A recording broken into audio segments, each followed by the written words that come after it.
Hello, good afternoon, class. Good afternoon, sir. How are you and your families? So we are doing well. Thanks for asking. How are you too? Fine. And your families? They're Then all fine. Our kids are also fine. your jobs, and then Protected. the illegal ones also.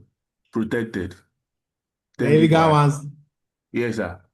Oh, it's illegal to protect something. Oh.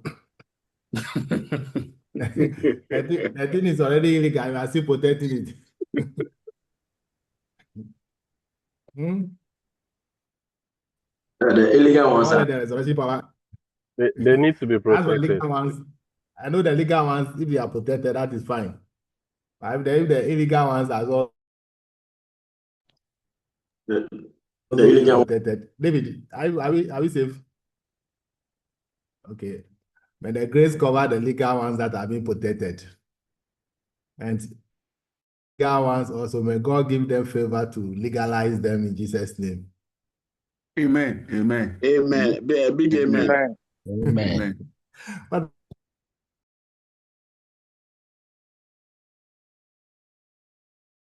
Whatever resources you need to legalize it, may it be fast and speed on your behalf. No disappointment, though. So help me to finish my course. All right.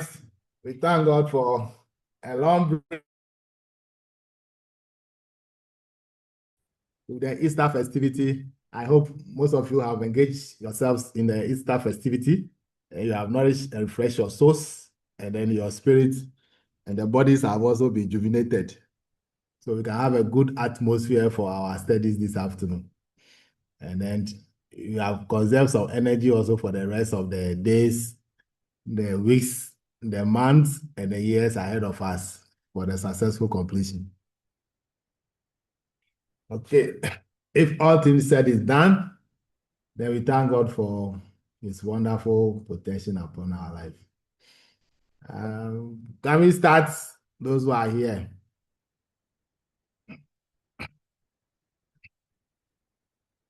Okay, then over the holiday, I updated the LMS platform, and I've also sent you one of your project work, which I promised we'll be working on.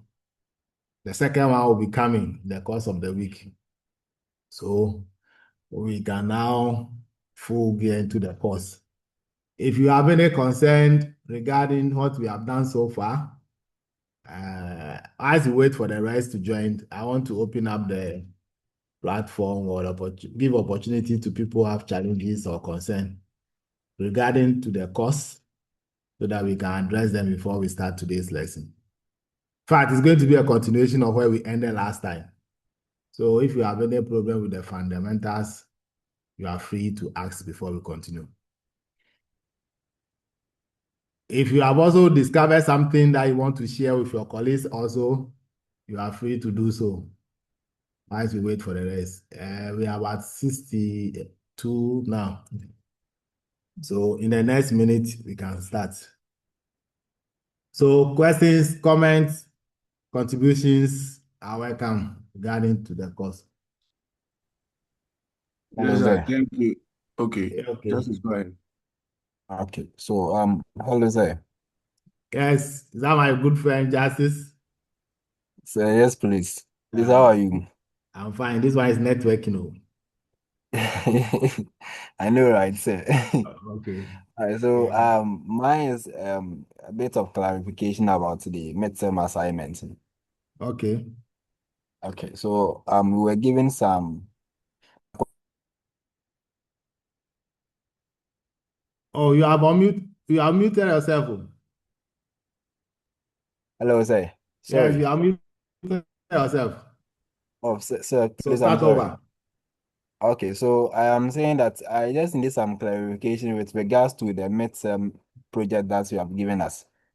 The question Mhm. two was saying that we should discuss any two problem, but we didn't specifically know the type of problem that it was talking about.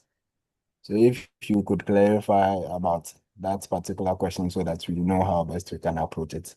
Is that you Thank should you. do what? He said we should discuss any two problem Mm-hmm. you encountered also. Let me be specific. Let me check the question and get back to you. Uh-huh. And this one is it a project one or the individual? Is it a group one or individual? I think the group one. I think you get a question. I don't have it here. It might be All a right, so is reference. it that Mhm. yes? So with the mini assignment project, which is the group Mhm. assignment. Yes. And the question two says that no, the question one says that with the aid of a diagram, outline the components of the data system, which is okay. But the question two is saying that we should discuss any two problem that could be encountered if this approach is used. Then we had B over there. So I'm just confused about the problem that it is making reference to. Please, do you get to the question that I'm asking? Uh, I've heard the question, but if that is the way the question is framed, that means that there should be a problem. What is the? Yes. Can you read the question one carefully? So the question one says that with the aid of a diagram, outline the components of a data communication system. Mhm. That's the question one. But the question Yes. two, I am expecting a problem before that. Discuss any two problem that could be encountered, even this if this approach is used. That's the question for the question two. What's the question three? And the question two, it had some be appended to the question in line, which is Mhm. on the same line. It said calculate the bit rate for a noisy channel with SNR 400 and bandwidth of 500 HZ.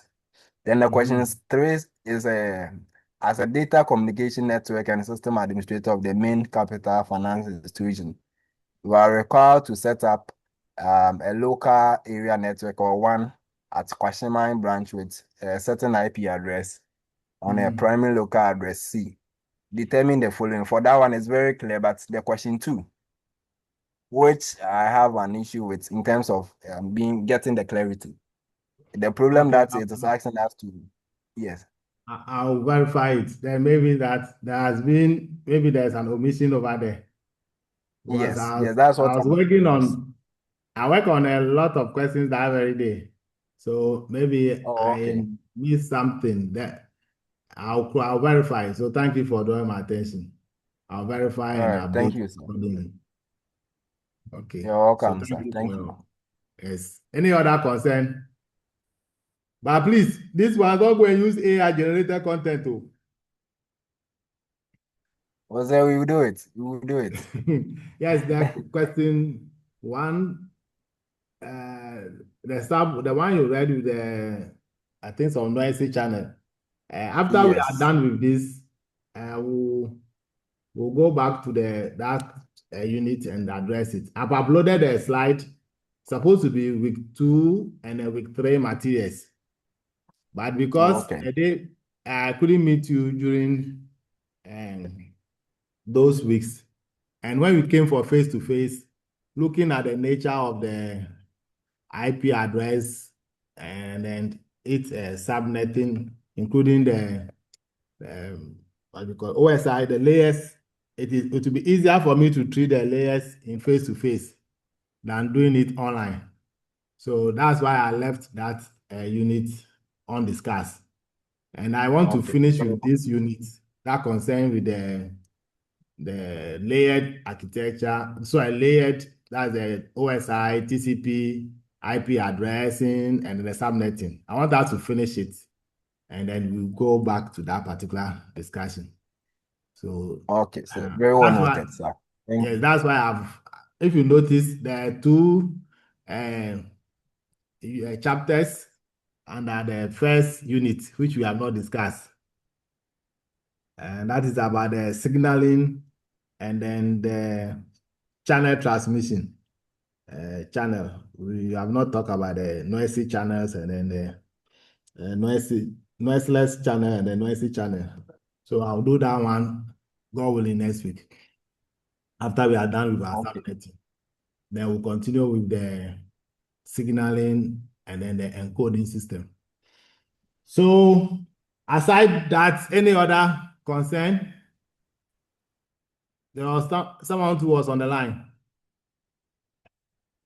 Yes, Before sir. that, Sir, good afternoon, sir. I have to know how are you, I'm Mr. fine, sir.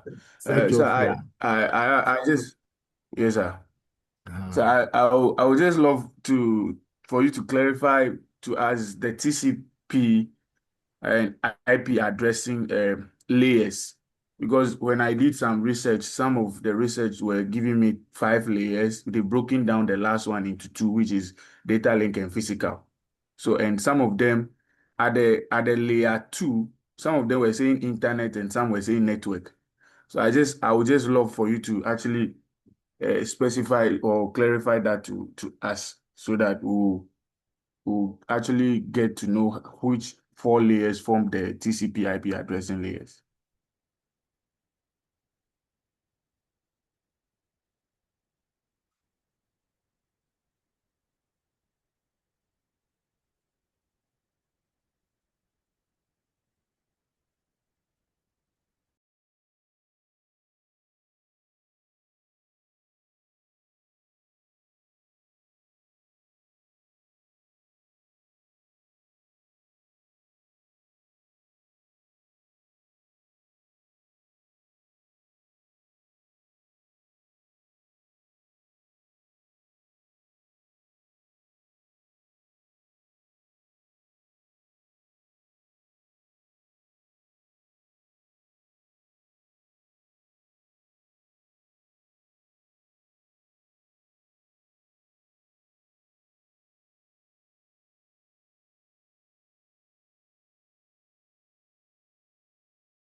Sorry.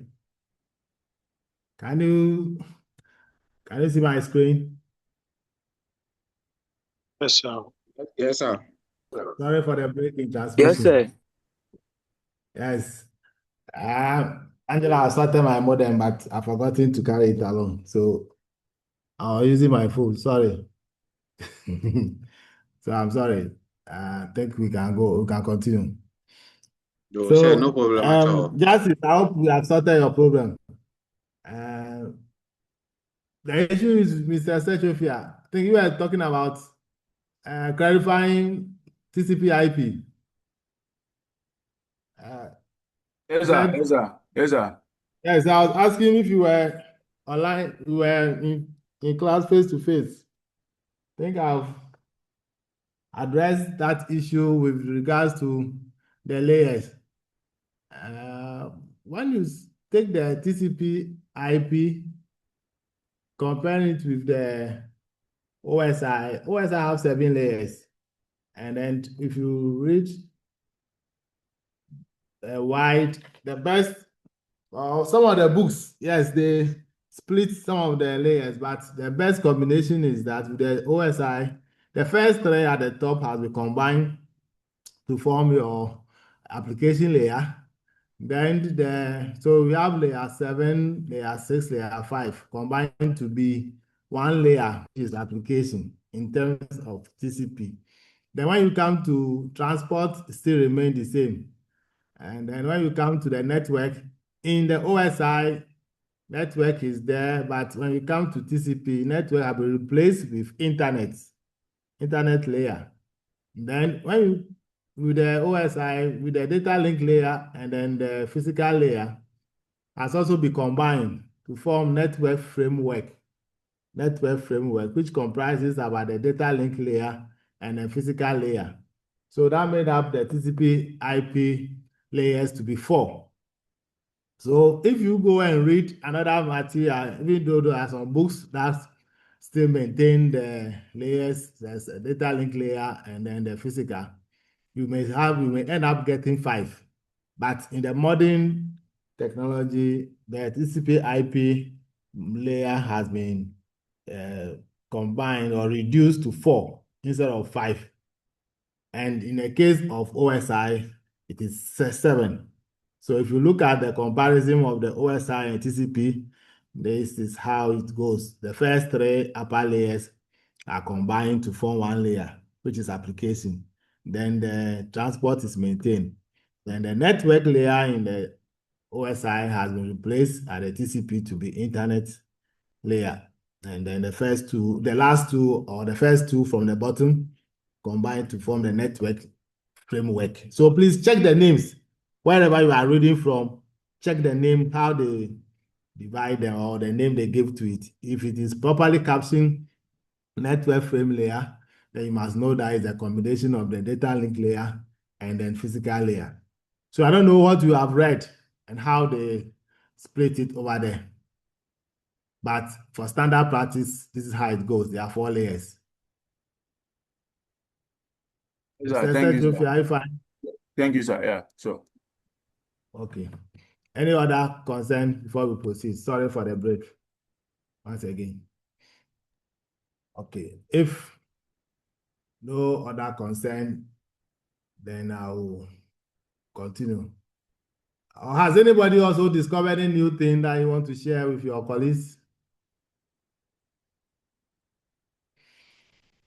Okay. If not, please, your assignment is still continue. You are going to do the project work. The main one will come.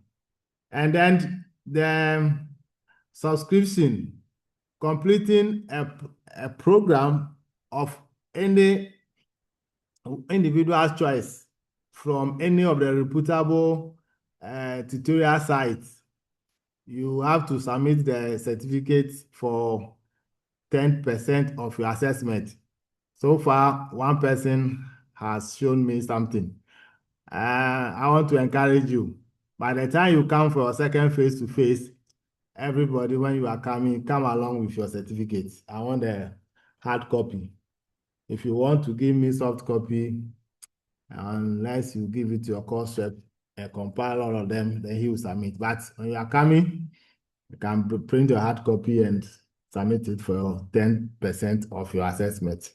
So if you have not started any of the online courses in networking, or data communication, or in IT related to data communication and network, then please, you have to start. You can go to Coursera if you want to. Coursera is very long, so that's why I don't recommend that. I will be more grateful if you go to NetAcad, or you go to Tutorial Point, or you go to javapoint.com. Any of these, or you can also go to Cybrary and get it from there, or GitHub, any of them. If you want to go to Coursera, it's up to your own choice. I don't have a problem. Hello, sir. Yes, Please, what about the LinkedIn Learning?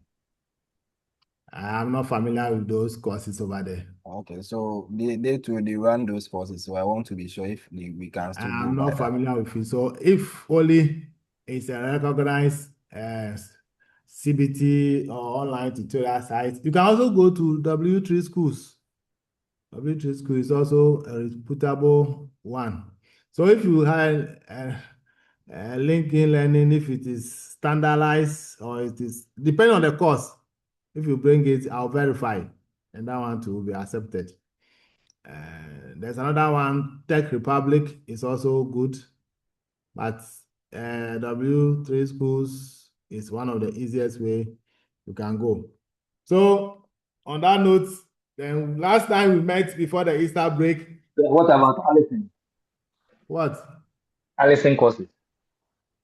I'm not familiar with all of them. So whatever you are doing, then if you know you are doing something from different sources that I'm not familiar with, you provide your site, the link to support it, so I'll verify and be sure that it is valid. So what about Programming Hub? What about what? Programming Hub. Programming Hub. Do you have networking or datacom course there? Yes, please. Okay, Yes. once it is. Like the solo learner. Okay, with Programming Hub, I only know about, I only study, or I took a programming course there, but I have not taken any of the data communication or network. I've not even studied any of them there, so I don't know the content and then the nature of the studies there. But as I said, once it is the online recognized, if you are using something outside what I've mentioned, provide a source so that we can verify. Okay. All right. Is it Kelly? Is it your normal name or your nickname? My name, Kelly. Kelly Abu. Enoch. Okay. Do Yeah. you know about Kelly Linus? No, I'm not. Okay.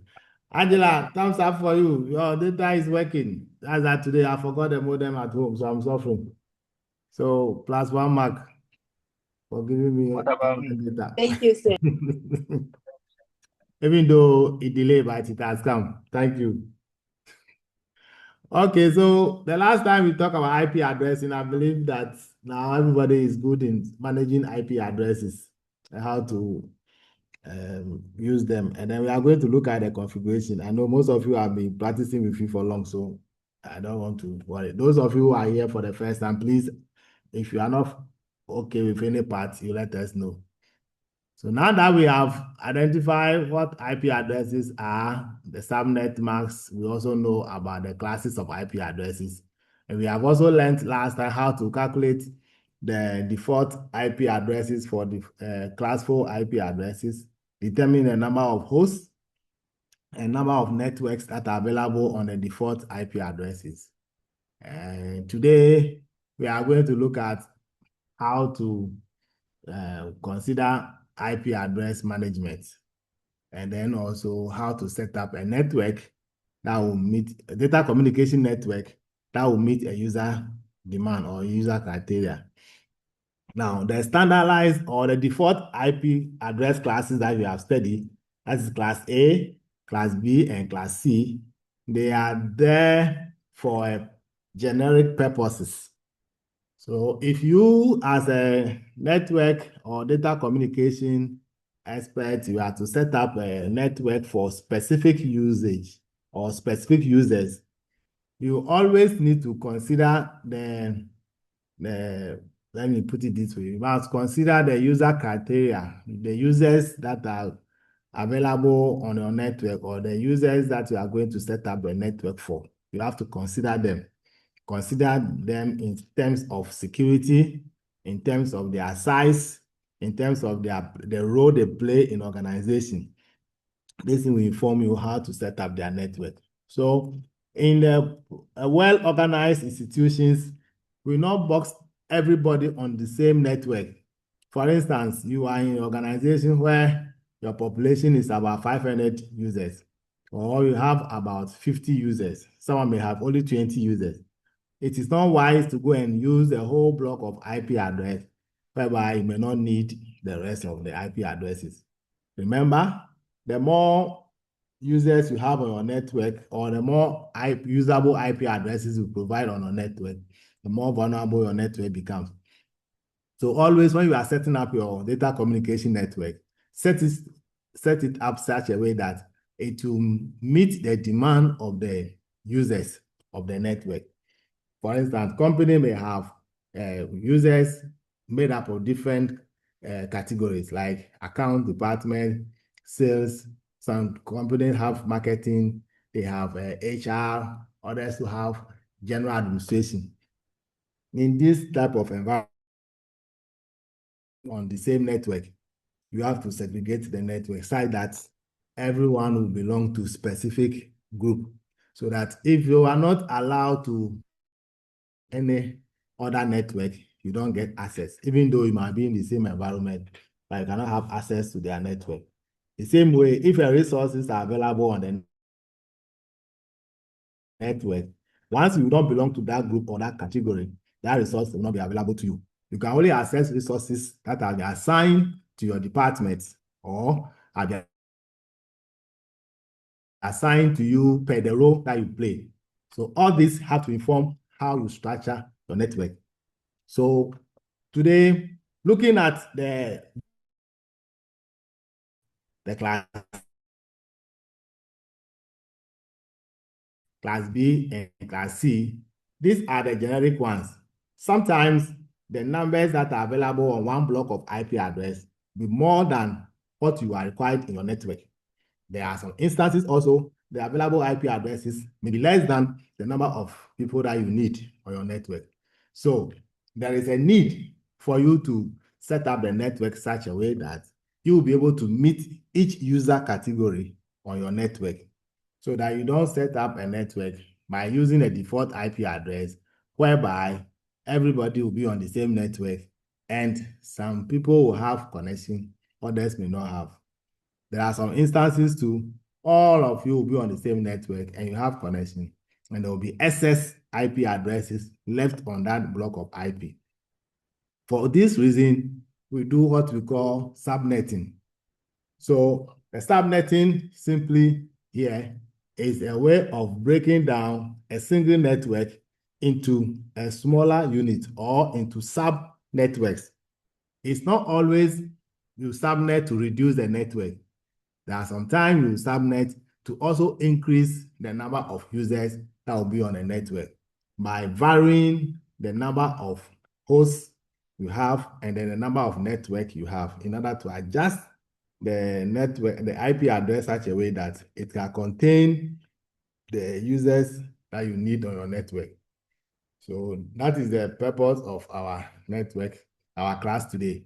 So we're looking at IP address subnetting, and the definition for it is simply subnetting is a process or a method of dividing a single network into subnetwork or splitting a network into subnetworks. So that's the generic definition. And this is done by using the regular class A, B, or C that the case may be. So someone can decide to subnet the class A IP address. Someone can decide to subnet class B IP address or class C IP address, depending on the type of network or user requirement that you need on the network. So that is the brief concept for today. Any question before we proceed? Okay, if no question, then let's move on. One may ask, why do we need subnetting? As I've already said, one of the reasons why subnetting is required is to help you to manage your IP address space so that you don't waste the IP address. Two, is to enhance the security of your network so that people will not easily have access to the information that they are not supposed to have. Let me give an example when you come to the academic institutions. Every academic institution, if you are the data communication and network expert there, or if you are in the telecommunication industry, they will have their various departments, sales, they will have the marketing, they will have the account department, they also have the IT department and the HR, and people who have general administration. So depending on the individual institution. If you come to academics, all academic institutions will normally have, what do you think will be the user criteria for academic institution? Let me hear from you. For academic institutions, who can help us with the common users that are available on the academic institutions, since you are here? Lecturers. Yes, lecturers, or you can say faculty. Students. Students. Very key. Students.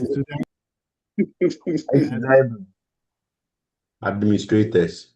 Administrators. So we have students, we have administrators, we have faculty. Accounts. Some library. Library. Accounts. The library. HR.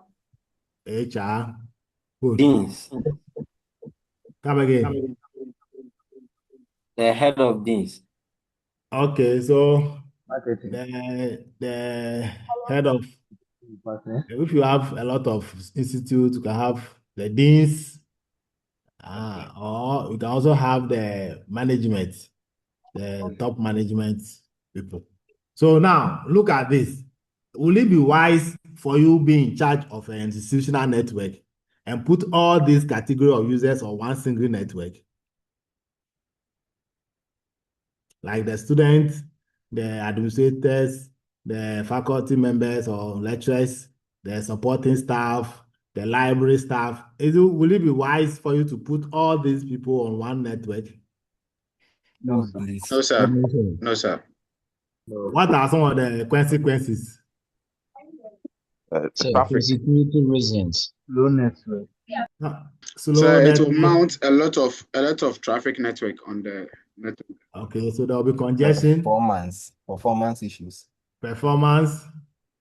Okay, so normally performance, once there's a congestion, it will affect the performance. Now, you also agree that there will be security bridges. Security bridges. Because if you are a student and you have seen a lecturer's machine there, it is called Professor so and so, or the dean PC, or vice chancellor's PC, or you have seen HOD's PC. Won't you be tempted to click on it and see what is there? Exactly. Yes, either directly or indirectly. So sometimes you'll be tempted. Once you don't see it, you don't need to worry. But once you have seen it, or you have seen finance PC, student PC, you'll be tempted to check. So this one bring about insecurity. So security bridges will be very high. So in that case, you isolate them. So before you do that, you have to set the network up based on the various categories. So with subnetting, some of the reasons why it is required is what we have listed over here. In order to manage your space, your IP address, you don't waste it, you improve security, you help control traffic on your network to reduce collision of packets during transmission, and then other activities that will be carried out by the host. Then you also help by enhancing the performance. Then for easy management and administration, is the reason why we do subnetting. Okay, so these are few, but not all. So how do we go about it? Yes, Justice. Yeah, so please, can we consider security and scalability as part of the reason for subnetting? Yes, we mentioned security. It's a scalability that we have not mentioned. We said easy management. So scalability is also one of the keys, a key point. How to expand the network. Expanding it is one of the key. If you don't use subnetting or you don't subnet your network and you keep on expanding, somebody said congestion. So more traffic will be created, and then once you have more traffic, definitely performance will drop. So it will affect your performance of your network. So yes, it has been mentioned already, just that we didn't talk about the scalability, but it's part of it. So they are all part of the reasons.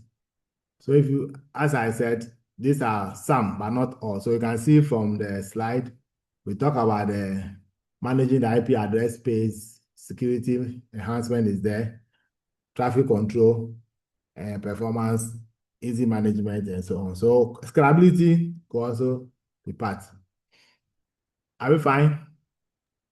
Very well. So Yeah, we are Okay. good. All right. Yes, my man is around. Okay, so the next thing that these are a few definitions that you need to know.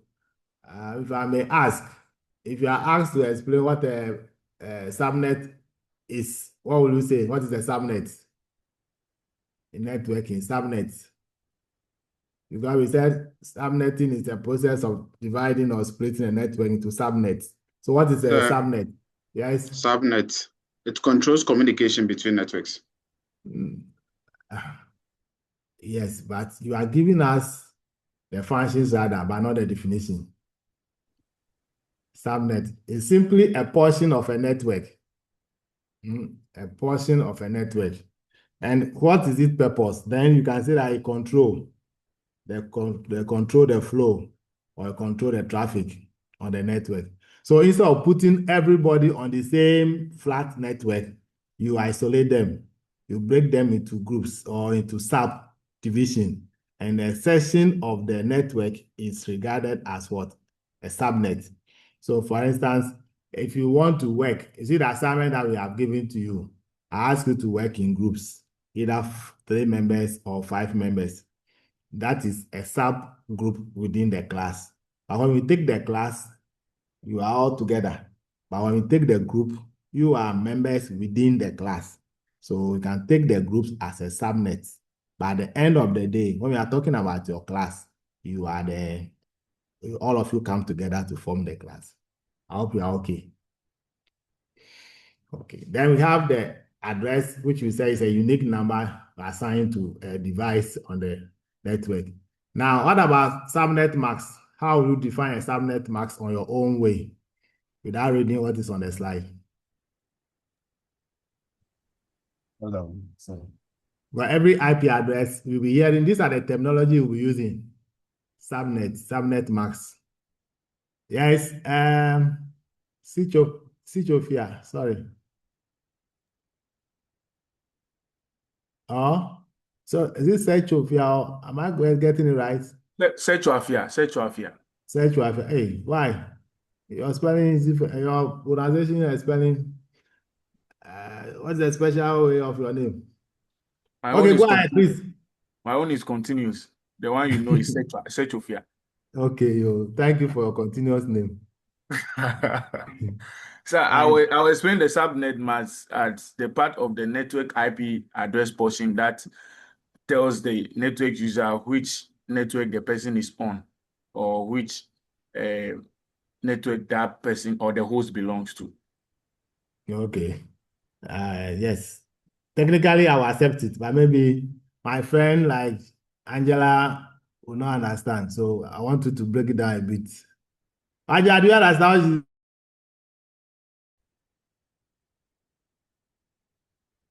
What? Mr. Justice, I'm not sure Justice will agree.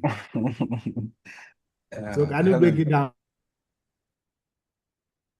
Technically, it's correct, but I want you to bring it down to our level. Yes, Hello, sir. Benjamin. Benjamin. Okay. Okay, so can you say it's also a number that is used to separate the network into two parts, like the host and then the network part? Yes, you can say, but I want an honorary person to. All of Hello, you are sir. correct. Technically, you are all correct. Yes, Hello, sir. Justice. Yeah, so I would consider subnets as a dividing line No, that subnet. a subnet max. Subnet max, sorry. Mm, Please, can you hear me? yes, Please, yes. please, Go can you hear ahead. me? I can hear. I'm sure the rest can also hear you. Okay. So I'm saying that the subnet max is just a dividing line that divides the IP address into two parts, which determines the network portion of the address and also the host portion of the address. Okay, dividing line. And then somebody will be looking for that line. That is the dividing the network and then that. Yes, evergreen. Who is evergreen? The one is up. Evergreen computers. Are you using your boss machines or your office machine? Illegal. Evergreen, unmute yourself and talk. Justice, technically you are also right. But I want you to be in a layman point of view. Okay, sir. Mm-hmm. Sir, Edward. yes, sir. It's good. Uh, Okay. Is that your right name? Baby. yeah, that's my right name, Edward Vedo. Think you have unfinished business with me. Oh. Yes, we do. Okay. Do the needful today. Okay, sir. So subnet max, it's actually used in computing network. It's actually used to separate an IP address into two parts. Mm-hmm. That's the network part and the host part. Okay. You are also correct, technically. So, is it in this? Yes, Ebenezer, Kabute. Yes, sir. So I can Uh-huh. also say the subnet mask is a bit that help us to identify the part of the network, either being host or being a network part. Precisely. You give yourself a thumbs up. That's 10 over 10. See, IP address, that's the keyword I'm expecting. Those of you are saying, all that you have said, you are correct. Technically, you are right. A line dividing, a portion that identify the network, a portion that describe the network, and a host part. You are all right. But you know, IP address, and it is based on binaries. The whole IP address or the computing system, it recognizes the IP address in binary. So you remember last time I've told you the IP address is represented in two forms. We have dotted notation and you also have binary notation. So if you are representing it, it should go either in a dotted notation or binary. But in the computing environment, computer understands it in the binary. But for easy understanding as you and I as human beings, we deal with the dotted notation. So if you are defining it, the subnet max, you must define it with the basis because we said IP address is made up of 32 bits. Is that not what we said? IP version 4. Yes or no? Yes, sir. Yes, Yes, sir. sir. Yes, and then version 6 is made up of 128 bits. So if you are going to define it like just you say a line that divides, yes, that's the technical way, but it is the binary. It's a binary portion of the IP address that describe or that shows the portion of the IP address that belong to the network and the portion that belong to the host. So your definition must based on the keyword binary notation. It's a binary digits that signify which portion of the IP address belongs to the host and which portion belongs to the network. Are you with me? That is the key word. So your subnetting we are going to do is going to be based on the binary digits. So either zeros or one, that defines what the IP address is made up of. So if you are defining it without bringing in the word binary, then it means that you are not completing the definition as a digital transform student who have come to GCTU. Good. All right. Then the next terminology is interface. Interface is a point on your network. It could be your switch interface, your router interface, where a connection is made possible, where a device can be connected. So please, these terminologies must go with you. If you live here and you go to any industry, either in the IT firm, or you go into the data communication network, or you go to an engineering industry, you must be able to use the right terminologies as you go along. So now, coming here, how we need to understand the IP address itself. So here we are going to deal with bits. All that we're going to do is going to be zeros or ones. And that's what we are going to deal with. So is it an IP address is an address used in order to uniquely identify a device on IP network, which we have already discussed. So we are going to look at how do we subnet. Example of IP address given below. You can be asked to divide this IP address into subsections. And you can have this IP address on the network that per what we learned last week. Who can tell us which class of IP address is this? Class B. Class B, good. Very good. How do you identify that? How do we identify it? The first three numbers. Yes, the first octet. No, the first octet. Use the term the first octet. Yeah, that's the first octet. Yeah. Yes, the value that is indicated in the first octet. We look at the range last time from 0 to 126 class A, right? I hope you remember. We use a conversion. I've taught you how to convert from binary to decimal and then from decimal to binary. We did that. So the first two octets. When you do all the conversions at the end of the day, this is what you have. And this thing must be in your head. This form of conversion must be in your head. So when you come in to go into it, the reasons we have already discussed them, so I don't want to repeat myself. So I'll give examples of any of the class, the default or the class 4 IP addresses.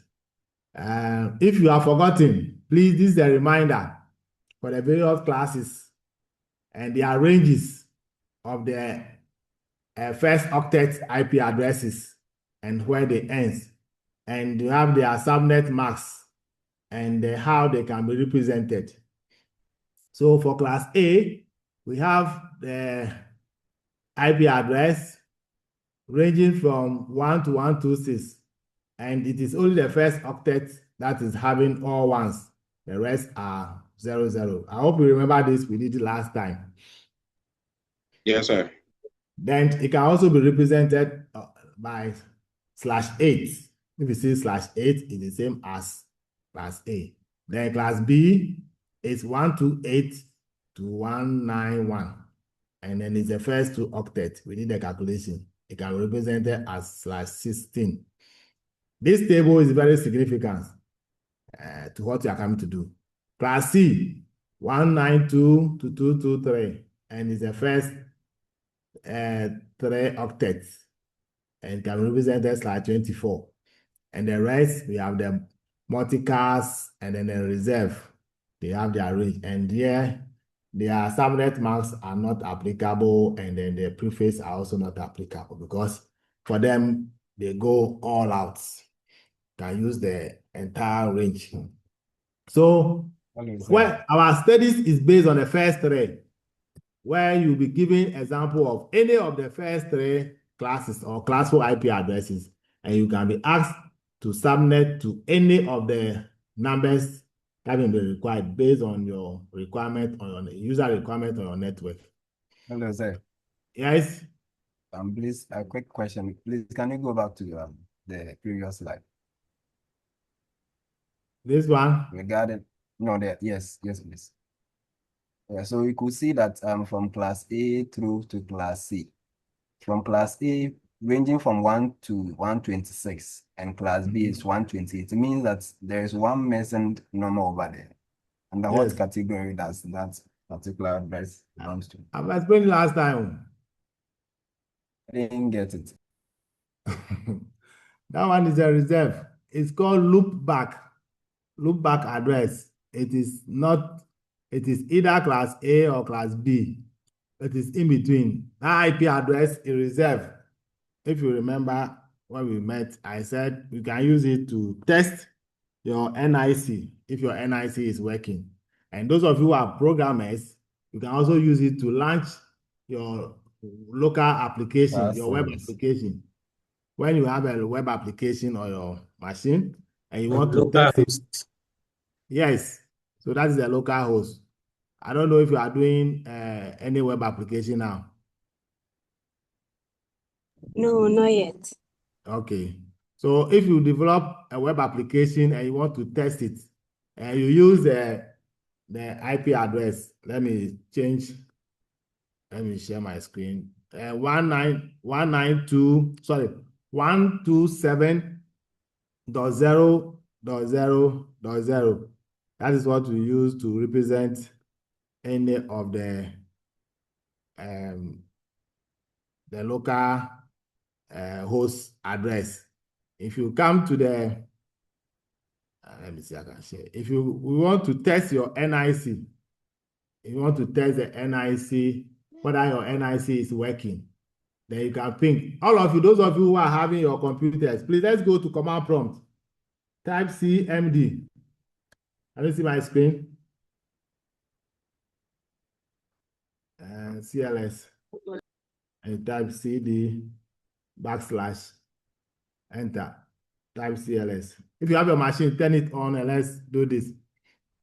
Then you want to test if your NIC is working. You only use a ping command, PING space 127.0.0.1. Then you enter. You see the reply. Once this one is happening this way, it means that your NIC is working. Another thing, if you want to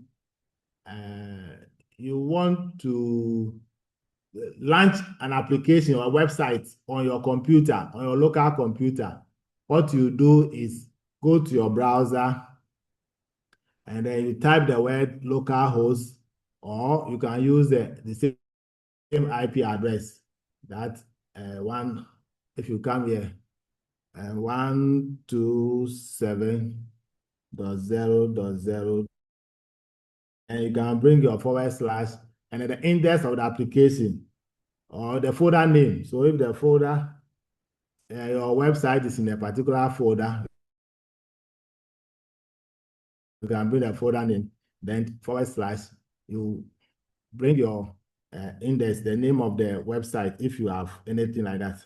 Then you can now, it's supposed to take you or open it for you. But you must know whether you are using the local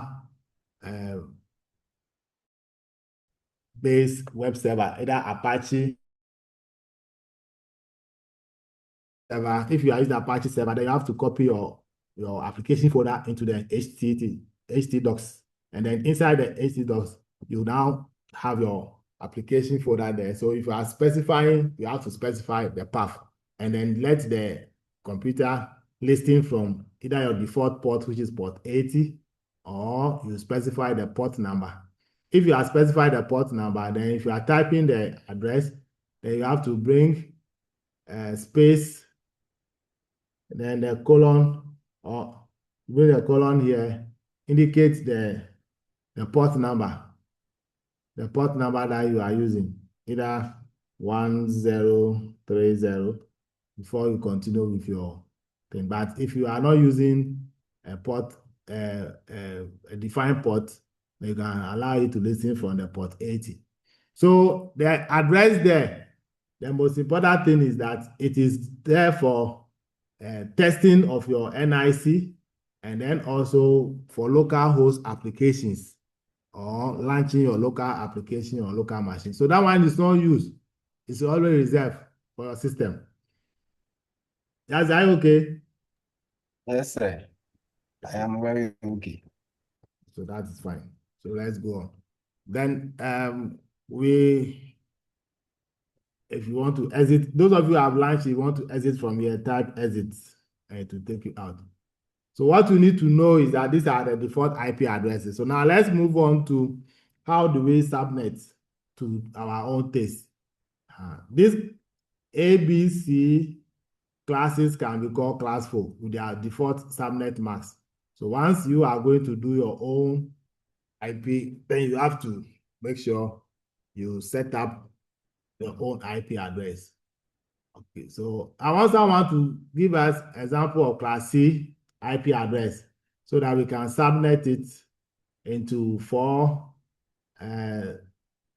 subnets. For instance, in your organization, you have four categories of users, and then you want them to have different, you want to set up a network for them to be able to access your system, but all of them should be on separate network. You don't want them to be on the same network. How will you do that?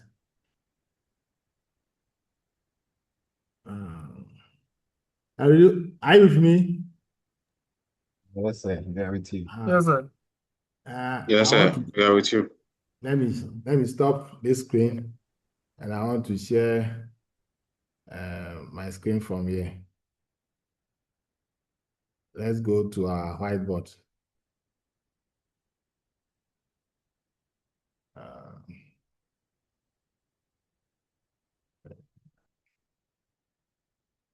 Let me get a blank screen. Okay, so like for the question I asked, if you have users like students for every institution, you have students as one of your user categories, and you have faculty, then you also have support staff, and you have admin. These are four categories of users on your network. Then you want to set up a network that will cater for these people on your network. Remember, you have only one ISP, service provider. So your network architecture could be like this. You have your router, and you have your switch somewhere. Have you all installed Packet Tracer on your machine? Yes, sir. Okay, good. If you have not installed, please try and do the installation. So you have users here. Then these users are on the network. So you want to have each of them be on separate network. So let me put the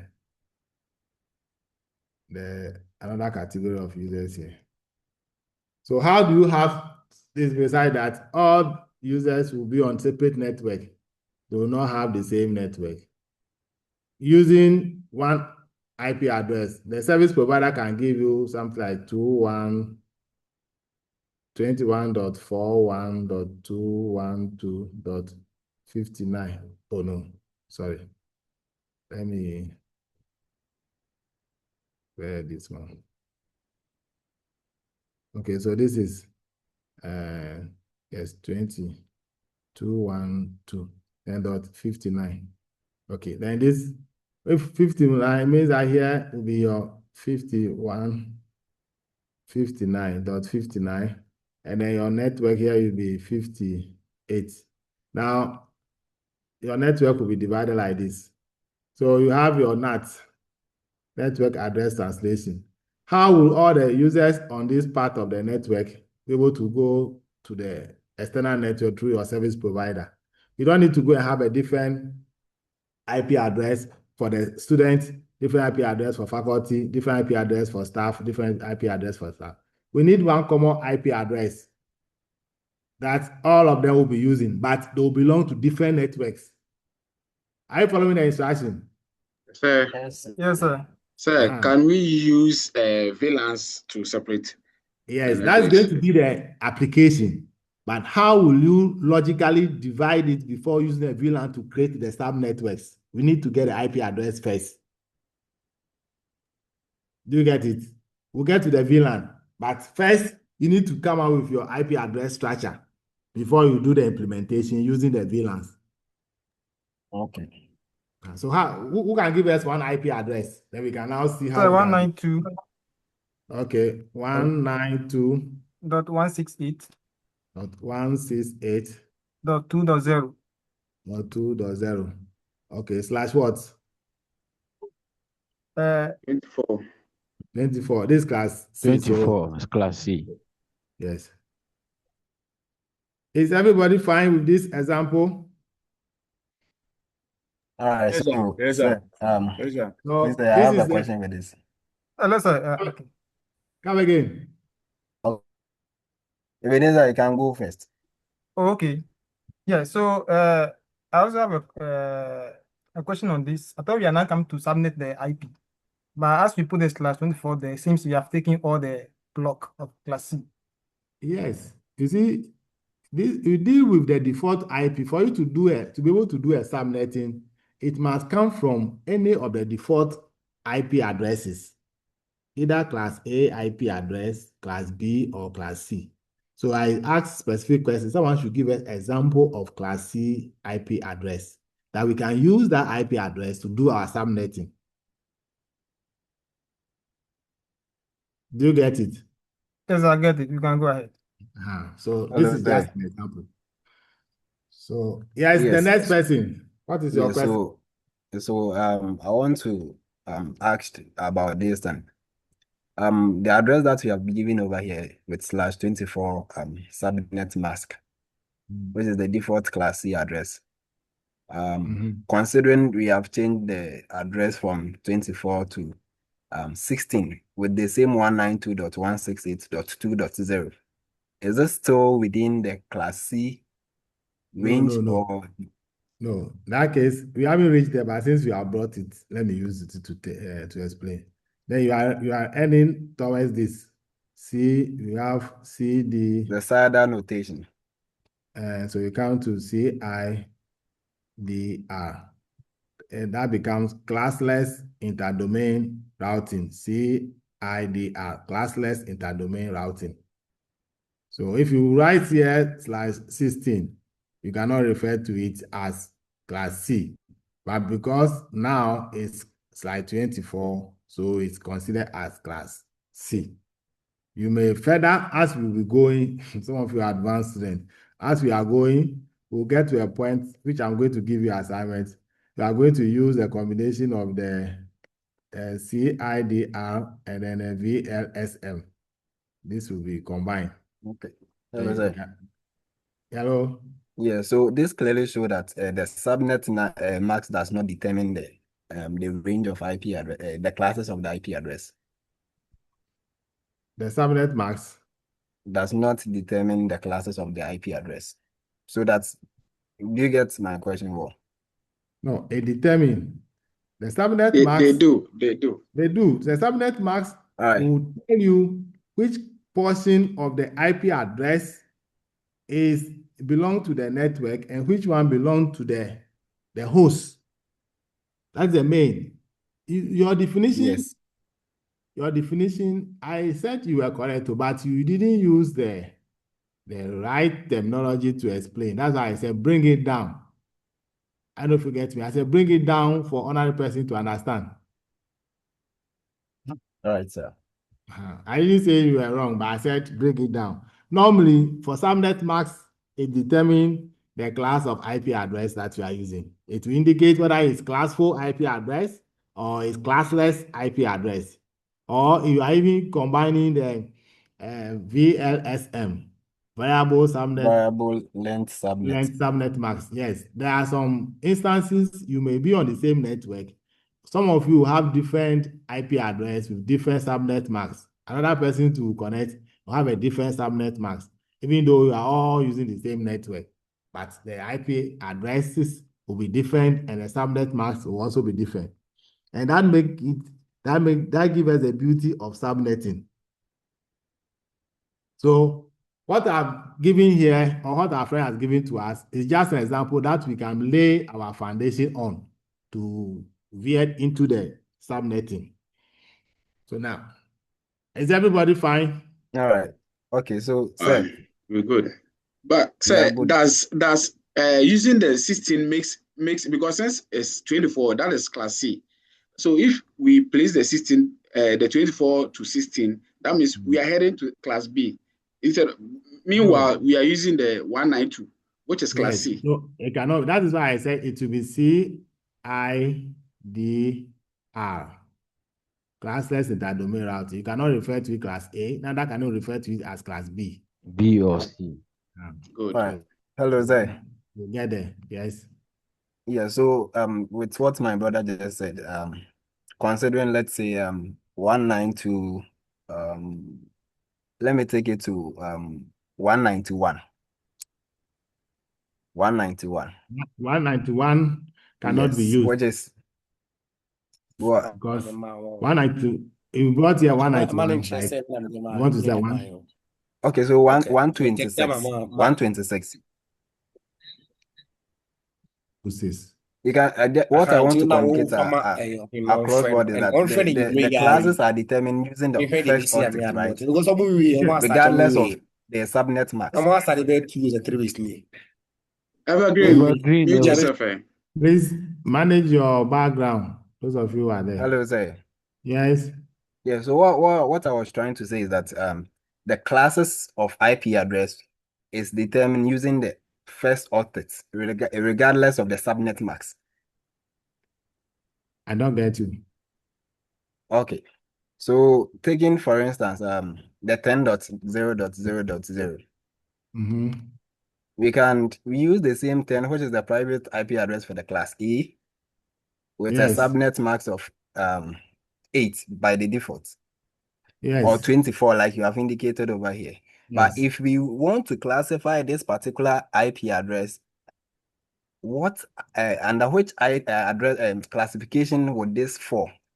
And based on what you told us, you said that the classes of IP address are classified using the first octet, right? So the range of the first octet. No. I said the classification is based on they based on the octets that are represented by the zeros and those that are represented by ones, which is the subnet max. If you are to draw the structure for this IP address, if it's 24, all the first 3 octets will be ones. Do you agree? Yes, sir. Yes, sir. Yes. At the same time, if I clean 24 and I put here 8, it is only the first octet that will be filled of ones. So in this particular case, what's a class does this particular address? Like This is the default. So this is class A. This is a default A. No, class A. the 16. Taking A and a 16 /16 subnet. If I go and put here 16, this becomes so this. Okay, I get it. So it's this. Assuming that here is we have written here 172 and then 16. Then this is default. You can say default class B. This will give you default class B. But if I change this one to and I move this one and I make it 24, then it can also not be B. So it means I become classless. So let's go into it small. You understand? So I get it. Well noted, sir. We are following.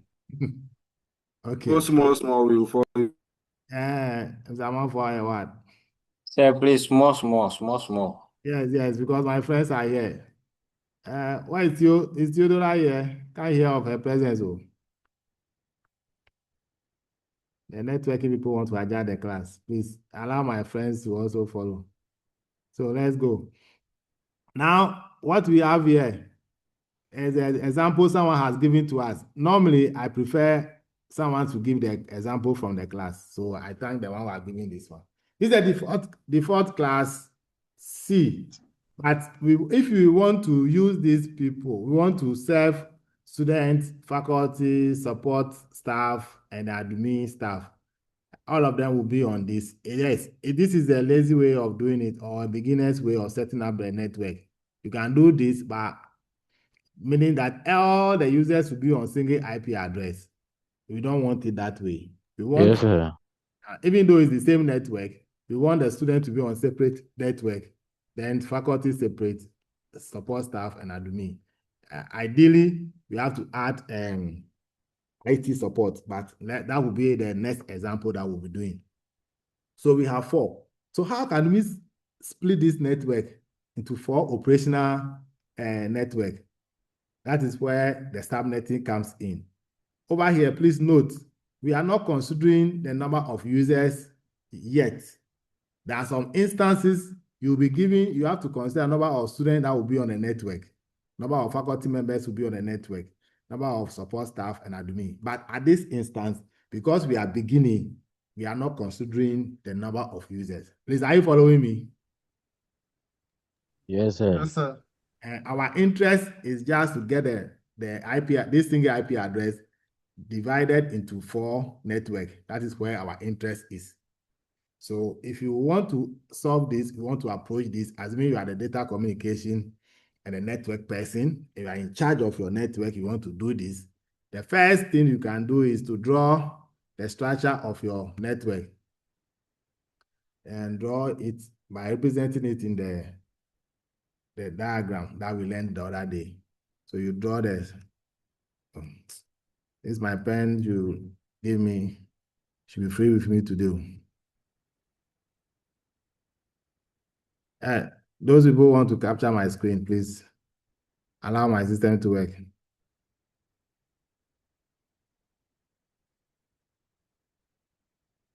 Okay. I think this one should be fine now.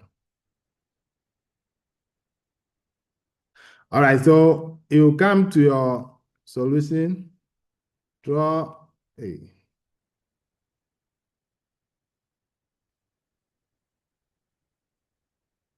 diagram like this. Since it's 32 bits, after drawing, you divide it into and then press you.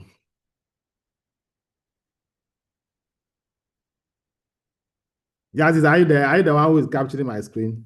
Please, not me. So, or maybe you try using a new blank space. But I want the progression. Otherwise, I'll be talking plenty. I prefer that you see what is there, then you can make a continuous. That is the ideal thing I have to do, but I want to avoid that. Okay. So that's come now.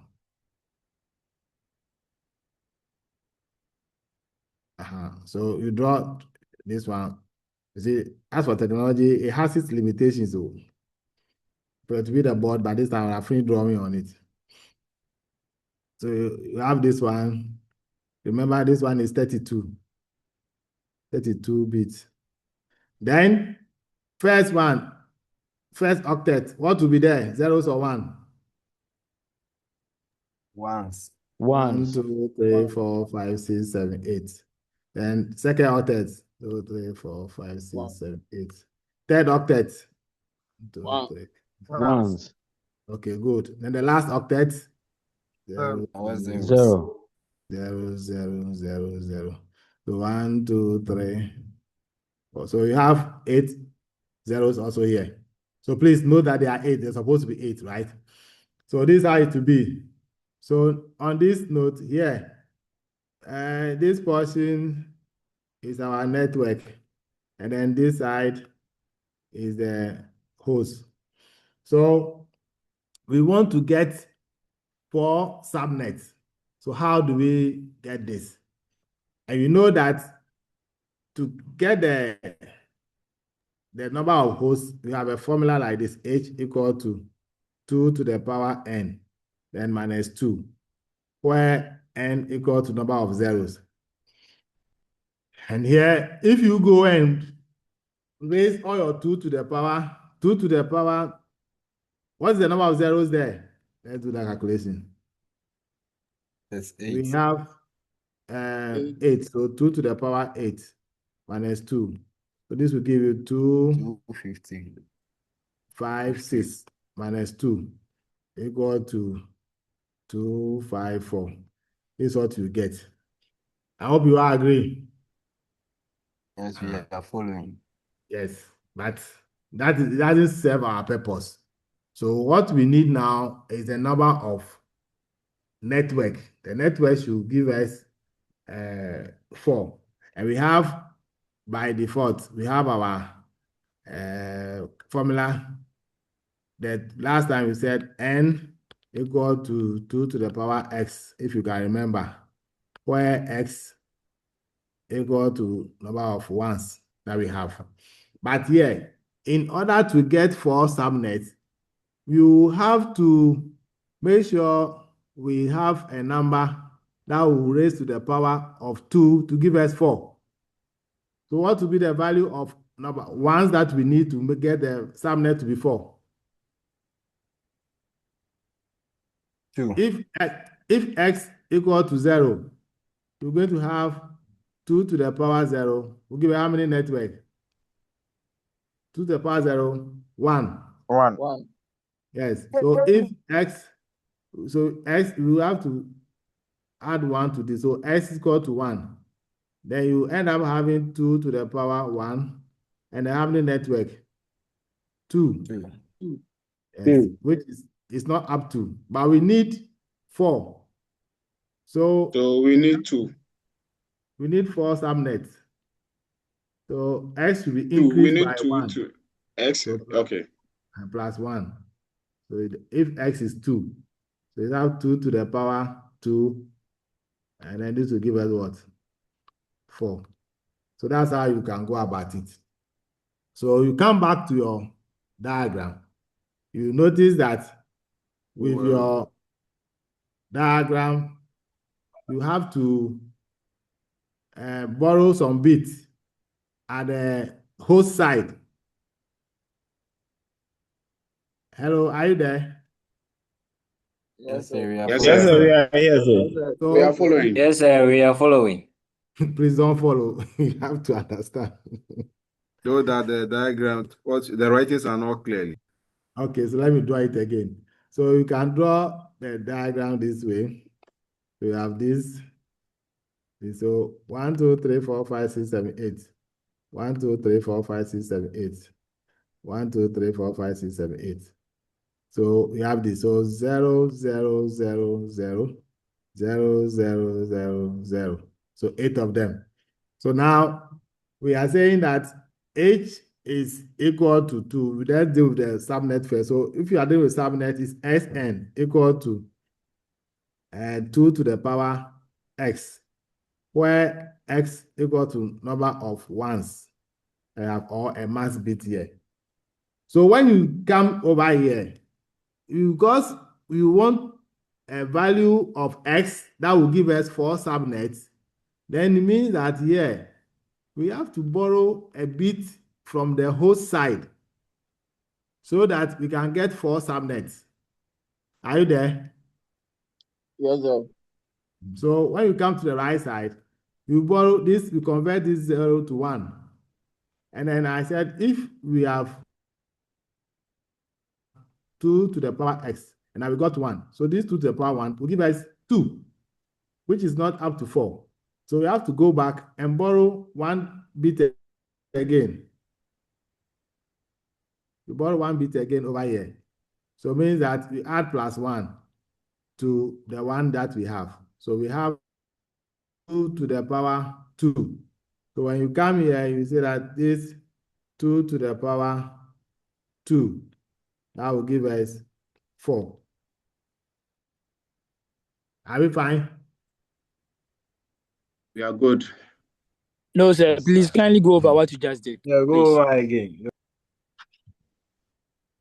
Have 8 bits at the last octet,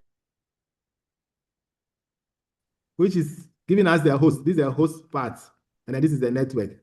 But this time, we want to convert some of the bits at the host side so that we can get a network, so that we can get 4 subnets. Because we don't want to put everybody on the same network so that all of us will be on it. No, because of security purpose, we want to enhance the network. We now want to get our students on a separate network, our faculty members on a different network, and admin staff on a different network.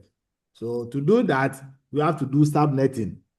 So we are saying that instead of 8 bits here, when we do the 8 bits, we only end up getting this, which we don't have.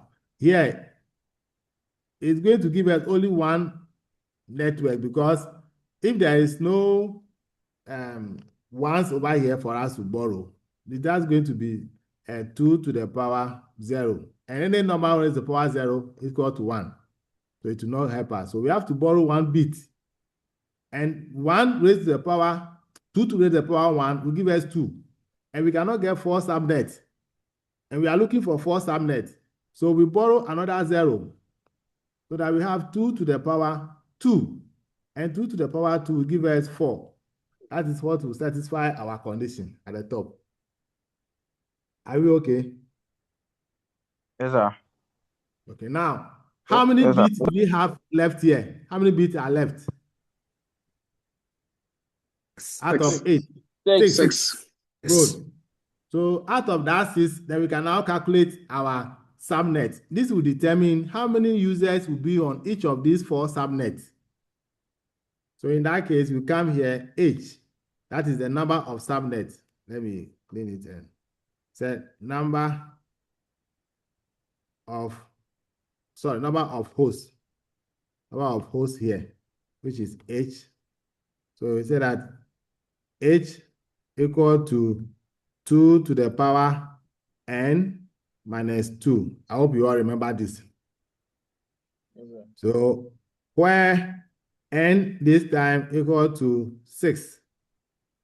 So you come here, so your H 2 to the power 6 minus 2. So the mathematicians, can you tell us what 2 to the power 6 is?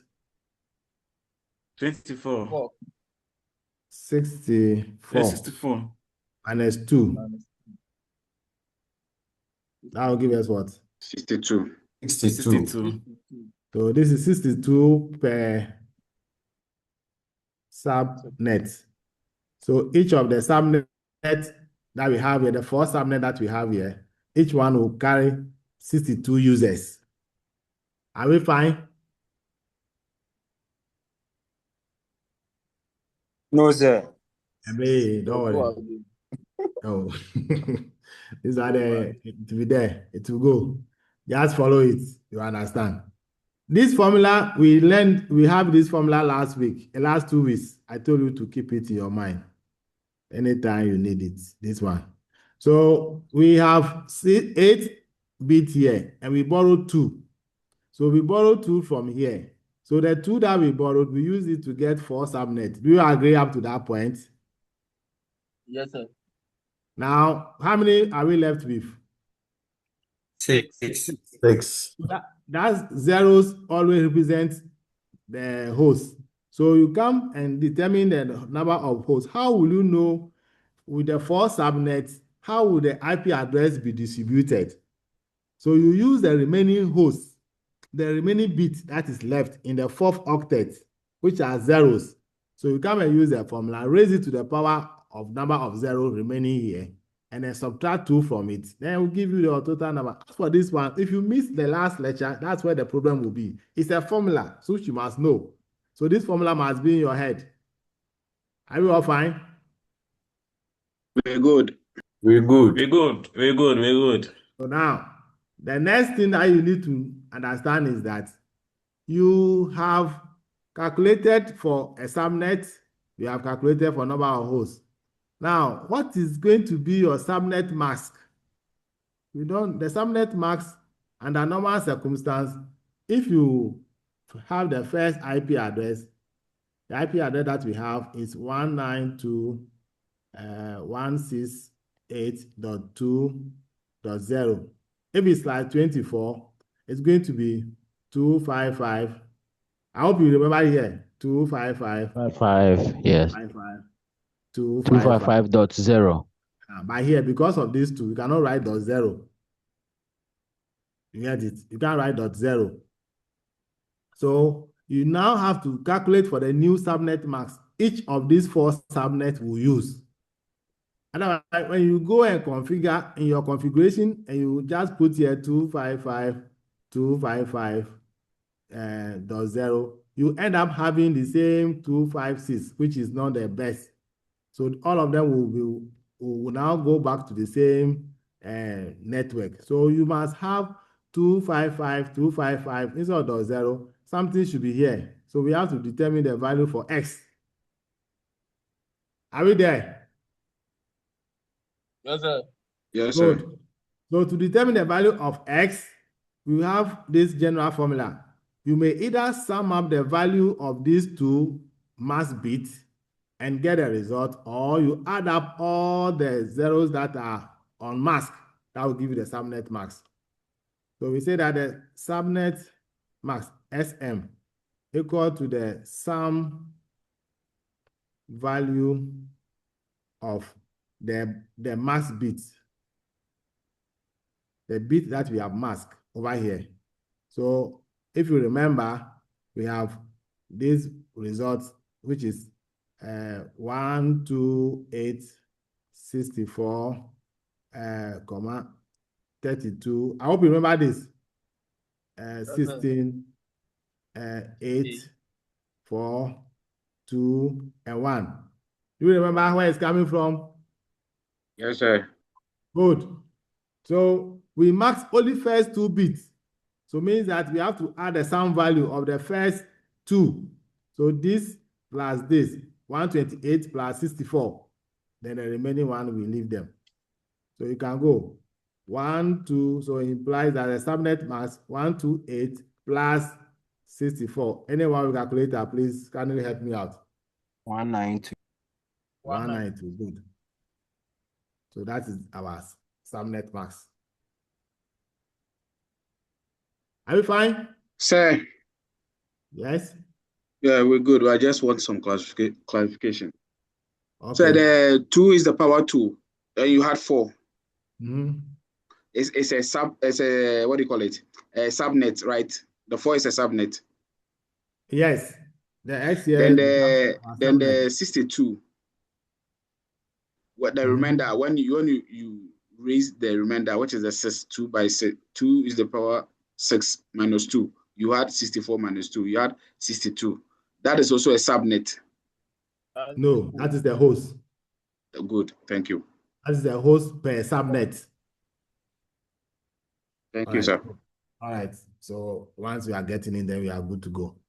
So now we have now be able to calculate our subnet max. So now if you pick the IP address, any of the IP address like this, 192.168.2.0, this time you cannot write it /24.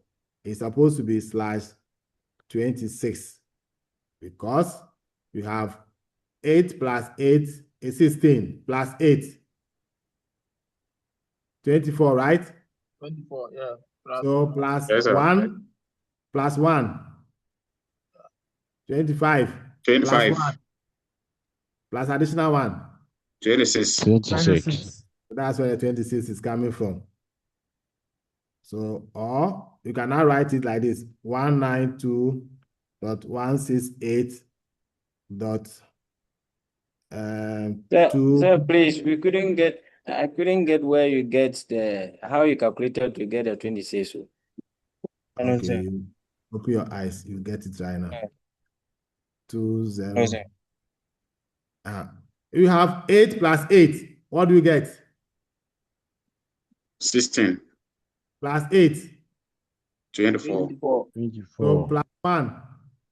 25. 25. Plus 1.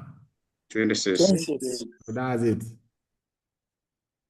So then, so you either write the subnet mask like that, /26, or you say that 255.255.255, and the last one will be what? 192. 192. So this is your new subnet max. Everybody fine? We're good. All right. So now, how would these IP addresses increase? How would they increase? From 0, when you are doing it, your valid your valid subnet will start from 0. So you have 0 and then dot 0 dot something dot something. How will you know that the first one, you see the person give us 192.168.2.0. So where would the first 64, where would the first 62 users, where would they end? This 62, where would they end? Where would the next one start? Where would the next subnet mask start? Subnet, where would the next subnet start? We don't know. So there's something that you have to calculate, which is called block size.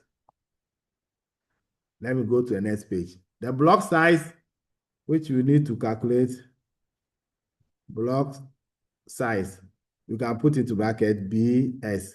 It always have to be incremental from one to another. So if you have your IP address as we calculated, please don't get confused. We are bringing the diagram here. 1, 2, 3, 4, 5, 6, 7, 8. 1, 2, 3, 4, 5, 6, 7, 8. 1, 2, 3, 4, 5, 6, 7, 8. 26, right? So Yes, sir. 26. 192.168.2.0 slide 26. So here is slide. So you add 1 here, 25, another one, 26, and the rest will be 0, 0, 0, 0, 0, 0, 0. 0. Good. So now, to calculate the block size, you can either look at it, this one, now we know this, and then we don't know this place, but you also know from here to this place. So mathematically,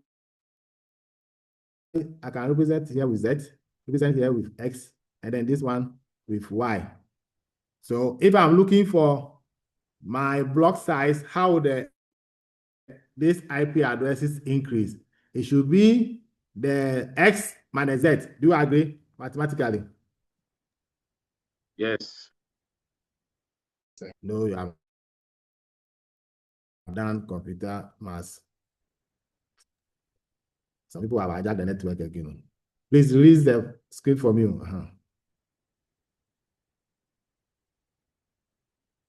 So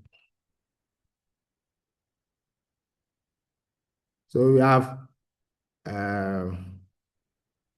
Z equal to X plus Y.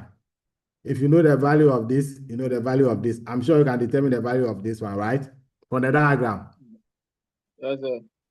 So we say that block size is always determined by BS, is determined by total octet size minus calculated subnet max. Calculated subnet max. Calculated subnet max. Let me make it SM. So now that we know total octet size is 2 to the power. What is the total length of this? How many bits we have from here to this place? What's the total length of bits? Total number of bits? 8. 8 bits. 8. So here to the power 8. Then equal to, we have calculated for these two. Do you remember? 128 plus 64. Do you remember? Yes, sir.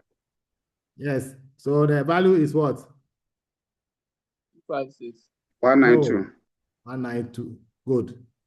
Then if I say this one plus Y, I hope you know that with this, I can easily do transposition of formula and make my Y the subject here, right? My people, Yes. this application of your mathematics.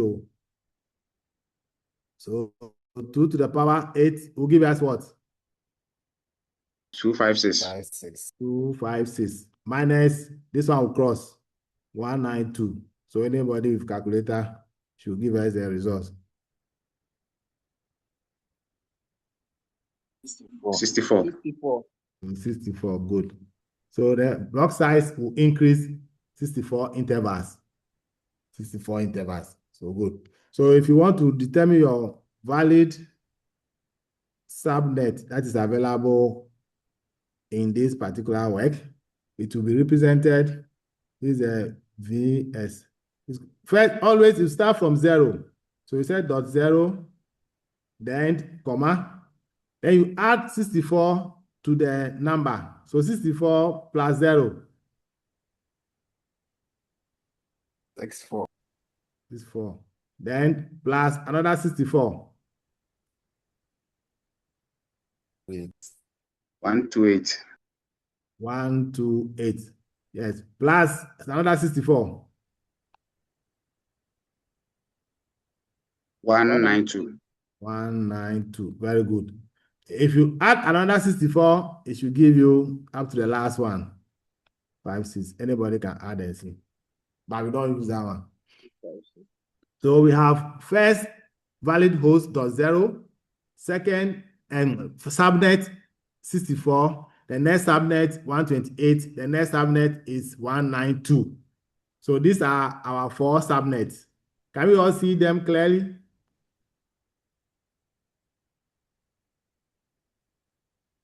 Yes, sir. Good. So now we can decide that the student will be on the 0 network, staff and faculty will be on the 64 network, then admin support will be on 128, and then admin staff will be on 192 network. Then we are able to get a full size of our network for each of the users. But now, how do we see this implemented?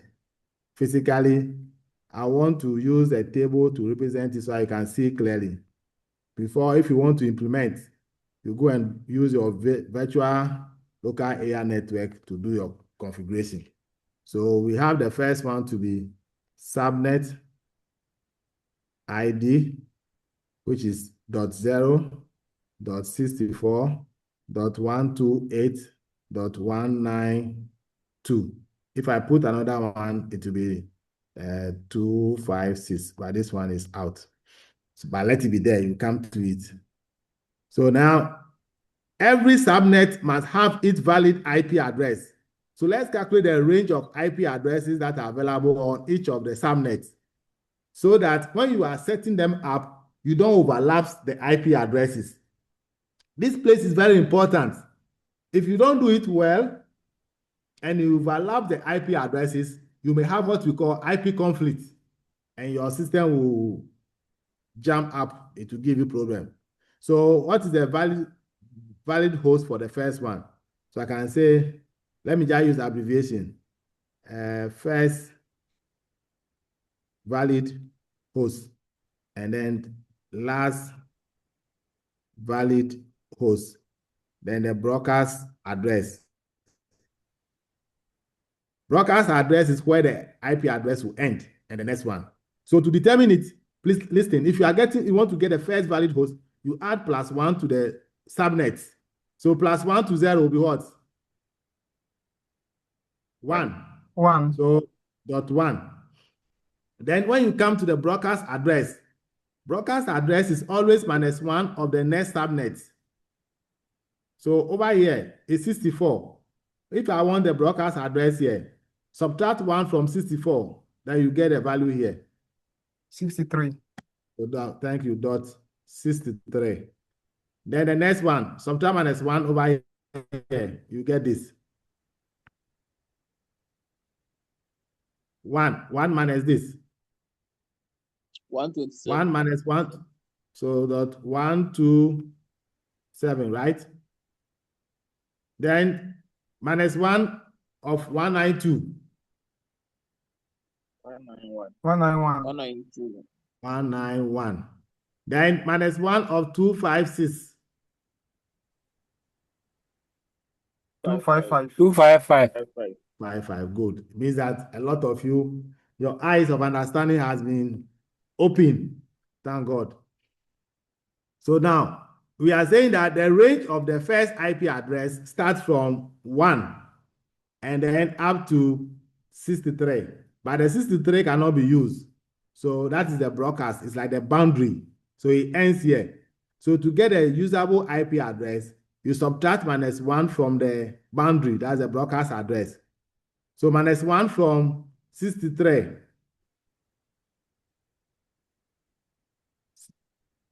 6-2. 6-2. 6-2. Do you see that it is equal to the one that we had earlier? Yes. Then minus one of this, 128. 127. Good. Dot 126. 126. 126. Minus 1 from 191. 190. 90. Good. Then minus 1 from 254. 255. 254. 254. Good. So you see that we are getting the same number back, but in this case, they have been divided into 4 sessions. Can you all see that? So the first group of IP, like the student, you can put the student on 0 network, where they start from 1 up to 62. Then faculty will be .64 network. Now we can put them from what will be the first valid host for 64 network. 63. Plus 1. Plus 63. 55. No, plus 1. 63. 65. Plus 1. Here you plus. When you are doing the valid host, you do plus 1. So it's 65. So it will increase. 65, 66, 67, 68, 69, up to 126. Then it will stop. So here, plus 1 to 128. 129. 129. And then plus 1 to this. 193. 193. Good. So you realize that the faculty, when you are going to set them up, they will start from .65 up to 126. And then when you come to the support staff, they are on 128. And they will start from .129 up to 190. Please, are you following it? Yes, sir. Then the admin will be. Hello, sir. I'm coming. Will be on .192, and they will start from 1.193 up to 254. Okay, so that is how the IP address will be distributed. Assuming you want to do the physical or practical implementation, that's how it will go. Yes, time is up. Let me do summary before we go. Yes, who is having question? Hello, sir. Kindly take the student and the faculty calculation again once more, please. So, calculation. I'm just extracting them. The student, we are using the first one, this one for student. And then the faculty, we are using this one. So do you get a place here? If you want to get a valid host, the first valid host is .0. So add plus 1. So to give you .1. Then it will increase .2, .3, .4. So it's going to be like 192.168. This time, if you are using .0, this is how it was, .0. So the next one will be 192.168.2.1. So this is your network. This is why, you see, we have h equal to 2 to the power n minus 2. I've told you this formula should be in your head. These two, one is the subnet, and then another one of this is your broadcast address. So you see, this one, and then this, they are not used. So you have this. So my friend, you see that we start from .1 up to 62. And then the faculty is 64 network. This cannot be given to any user. It's for the network. The first one starts from 65 and it ends at 128, which is here. So the broadcast address 127 cannot be used. Are we fine? Hello, sir. Hello. Hello, sir. Yes. This one they need practice. Oh. Yes. Yes, That's sir. how you. Yes. Example again. Is that another example? Yes, sir, so that we can get it clearly. Okay. So Yes, this sir. yes. Are you anybody asking question? All right. So what we are going to do, the same IP address. What do you have for the next period? 192.168.2.0. Our good friend. If you give it, this is what you give us. If this time I want you to provide the users, this time you are going to serve these following users.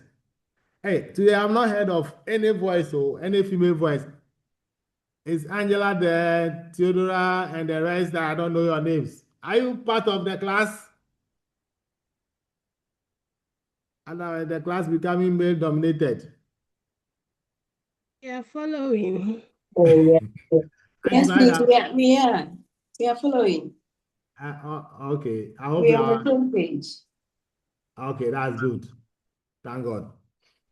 Now, this time, I want you to do this same thing, using the same IP address, but you include these following users: student, number 2, I can use the same way, but staff, support staff, 3, faculty, and then number 4, admin support, and then number 5, you include this one, IT guys with the IT support, and then should I add another one? Who can give me another category of users? 6. Finance. Finance, right? Thank you. Finance. Okay, please don't worry about the total number of users for the first assignment. I'm giving you 2. You have the whole week, so I'll give you 2. Because of your ages, 2 should be fine. This is the first assignment. You are going to determine the following. 1, number of subnet. Then number 2, number of hosts per subnet. Number of hosts per. I hope you understand. Number of hosts Yes, sir. Yes, sir. per subnet. Then 3, you find the subnet mask. Then number 4, you determine, yes, who can help me? Broadcast, let's say block size. Determine the block size. And then number 5, determine the Broadcast valid, address. the valid host for each of the subnet. So let me combine this one. The valid host, valid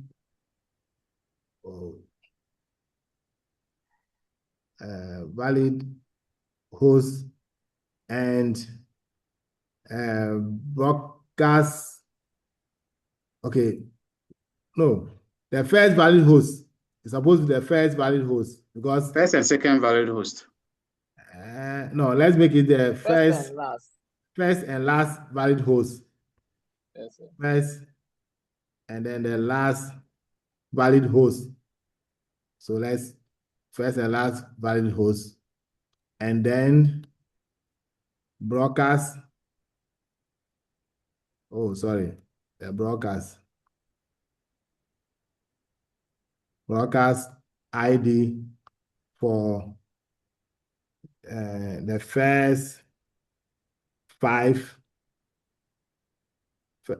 Okay, first 6 subnets, because we are dealing with 6 users. Remember, because of scalability, you may have more than the required subnet. So first 6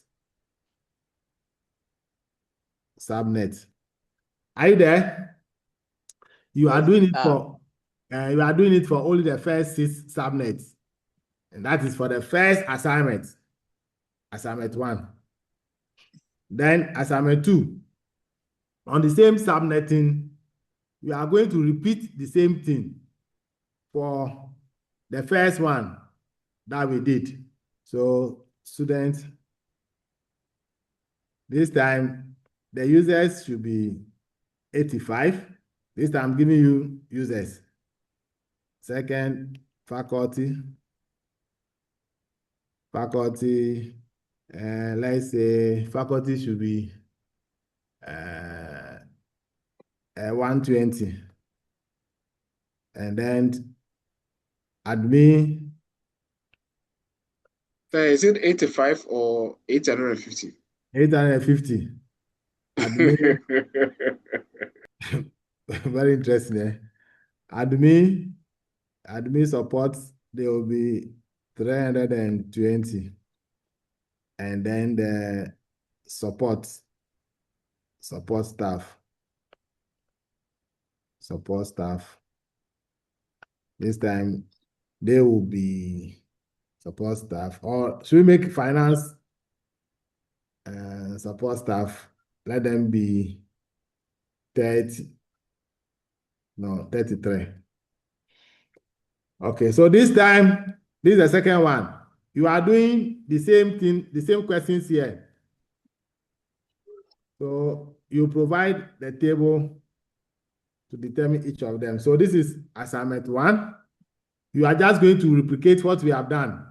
When you finish, use the same IP address 192.168.2.0/24. This time, I've given you specific number of users. You have to provide you have to set the network such a way that it will contain 850 users for the student network, 120 for faculty, then 320 for admin, and then 33 users for this. First one, you are not concerned about the numbers that will be on the network. You are only concerned about the subnets. So here your attention is about the subnets. Please, are you with me? Note. But here, your concern is about the host. Host per subnet.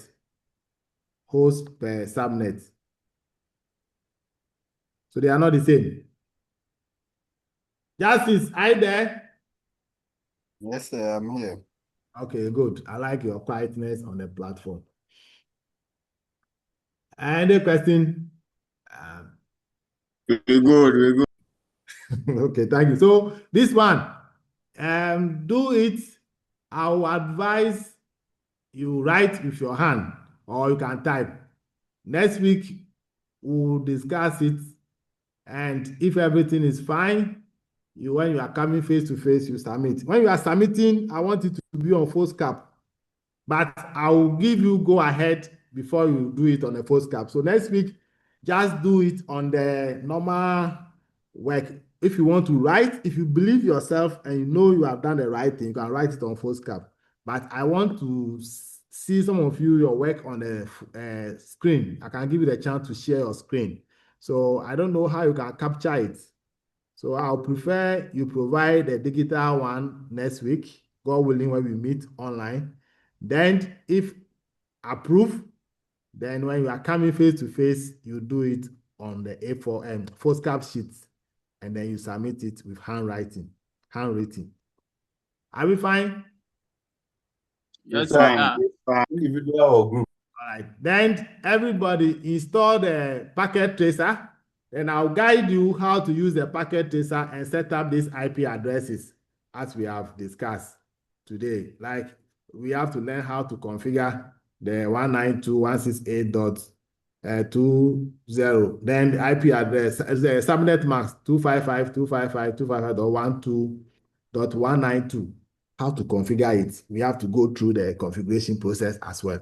Then I know that if you live here, you enter into any data communication network, you can easily find your way out and fit into the environment. And those of you who are already there, you can also improve yourself. Don't be setting up a network with single IP address block. From now, if you are administrator on this platform, you have to begin to segregate your network and divide them into segments so that we don't have everybody on the same single network in your organization.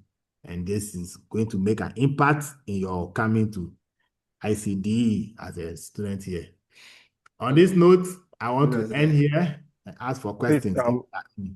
Please, our next session is up. The lecture is in, so yes. So I'm saying maybe. there's question. If there's no question, I'm done with you. I can release you to go. You're good. Hello, sir. All right. I wish you well. I'll send my message to you. Sir. Also. Yes. Yeah, please. The assignment, is it individual or group? This particular one is individual. Okay. We haven't come to the group one. The group one is the one I put on the LMS. If you can do this, then the mini project should be a walkover for you. All right. Yes, sir. Okay. Bye-bye for now. Take care. Stay safe. Bye. Sir, no quotation. Yes, I said I'll send you to your coursework because Okay, all right. Thank the you. coursework will share the message with you. Okay. So I think we'll help us solve more example next time when we meet. Go and try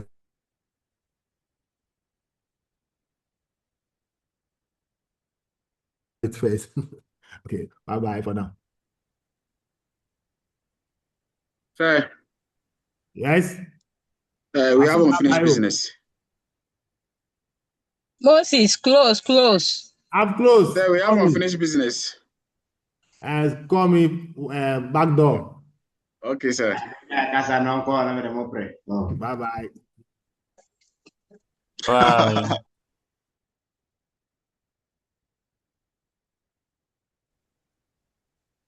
David. Hey, my friend, log me out. It's not going off. I don't know why. What's happening? David, please upload the slides for me. Like Okay, we planned. Sure. Okay.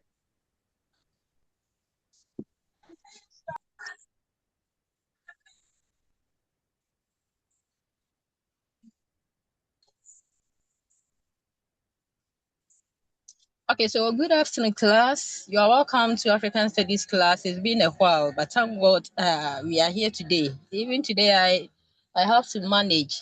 I don't know if you can hear some noise from my background. Let me know if it is. We can hear it. You can hear the noise, so it's disturbing, or we can manage it. We can manage it. Where I'm located today, I couldn't cancel this class for any reason. That's why I had to leave the place and then sit in my car to do this. So we want to look at African traditional religion. David, I'm waiting for the slides. But okay, let me say that I've checked your records for the mid-semester exams, and I believe you know your scores already because the system provides it once you finish your exams and the deadline has expired. Once you are done and the deadline has not expired, you will not be able to see your grade or your score. So if you haven't checked it, kindly do so. But so far, so good. Yeah. But there's more room for improvement. Okay, so I was expecting to get higher grades like 18 over 20, 20 over 20, but averagely,